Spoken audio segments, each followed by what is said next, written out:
मैं डॉक्टर आरती दहिया आप सभी का स्वागत करती हूँ इस बेहतरीन वीडियो में, जिसमें मैं ये बताऊंगी कि किस तरह से हर राशि वाले किस रूप लक्ष्मी की अगर पूजा करें तो उनके लिए बहुत माइंड ब्लोइंग रिजल्ट देगा। देखिए, पूरा साल हम इंतजार करते हैं दिवाली का। दिवाली खुशियों का पर्व तो है ही है। रोशनी, दिए, अलग अलग तरह की मिठाइयाँ, ये सब चीजें तो इसमें है ही है, लेकिन साथ साथ हमारे जीवन में प्रोस्पेरिटी लाए और आने वाले आगामी वर्ष में हमें कुछ ऊंचाइयां देके जाए, ये भी हमारा मेजर मोटिव रहता है। इसी को माइंड में रखते हुए ये वीडियो मैं आपसे शेयर कर रही हूँ। आज मैं आपको ये बताऊंगी कि राशियों के अनुसार कौन सी लक्ष्मी के रूप को अगर हम पूजें तो हमारे लिए बहुत ऑस्पिशियस रहेगी। सबसे पहले हम बात करते हैं मेष राशि, सिंह राशि और धनु राशि वालों की। ये तीनों राशियां अग्नि तत्व प्रधान राशियां हैं।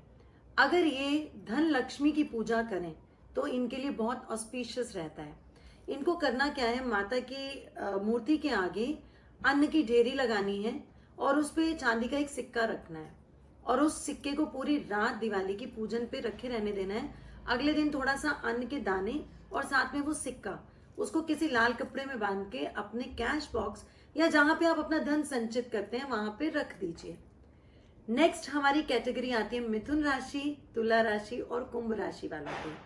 अगर ये लोग गज लक्ष्मी रूप की पूजा करते हैं तो देखिए, गज अपने में ही विशाल रूप दिखाता है, प्रोग्रेस दिखाता है, विक्ट्री दिखाता है।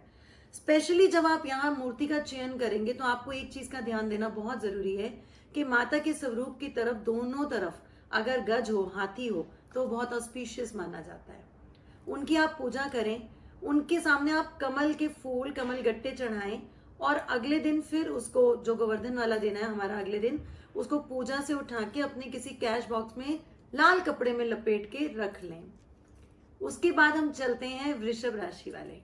वृषभ राशि और हमारी कन्या राशि और मकर राशि बहुत ही अमेजिंग, इनके लिए ऐश्वर्य लक्ष्मी की पूजा रहेगी। ऐश्वर्य लक्ष्मी, देखिए नाम ही कितना अच्छा स्पेसिफाई करता है, जो आपको लग्जरीज देता है। यहाँ पे गणेश जी को भी साथ में स्थापित करना अनिवार्य है, क्योंकि ऐश्वर्य जब जीवन में आता है तो बुद्धि की भी जरूरत रहती है। हमें बुद्धि की भी आवश्यकता रहती है और बुद्धि तब प्रोग्रेसिव होती है जब हम सही ढंग से उनके देवता को अपने घर में विराजमान करते हैं। गणेश जी को पीले पुष्प और पीले वस्त्र अगर आप चढ़ाएंगे और लक्ष्मी माँ को गुलाबी पुष्प और अगर गुलाबी वस्त्र चढ़ाएंगे तो बहुत ऑस्पिशियस रहेगा।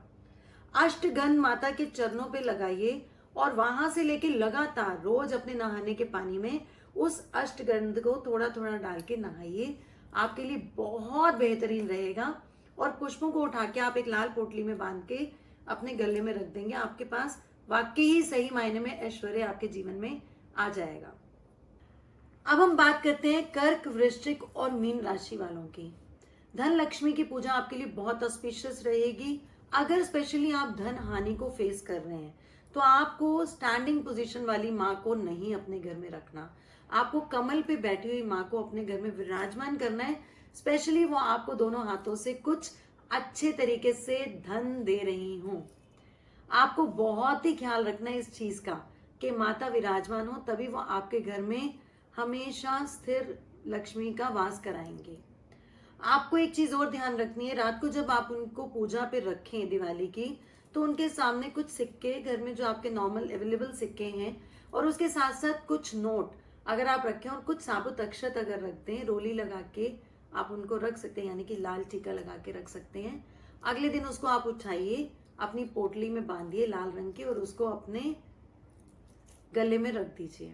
इसके साथ साथ यदि आप थोड़ा सा भोग का भी ध्यान रखें, अगर माता लक्ष्मी को आप अनार का, फल में अनार का भोग दें तो वो बहुत प्रसन्न होती हैं। उसके साथ साथ अगर गणेश भगवान को आप संतरा, मौसमी या हम बात करें अमरूद, कुछ इस तरह के अगर फल आप चढ़ाते हैं तो गणेश जी के लिए बहुत ऑस्पिशियस होते हैं।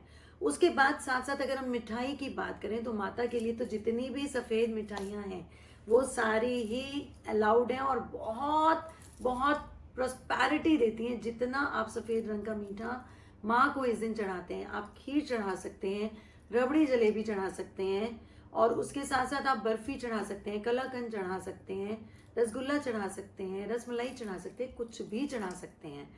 और अगर बात करें गणेश जी की, वो बेचारे तो सिर्फ लड्डू में भी बहुत प्रसन्न हो जाते हैं। उनको आप लड्डू भांति भांति प्रकार के दे सकते हैं। और गणेश जी की एक फेवरेट मिठाई है, वो है मालपुए।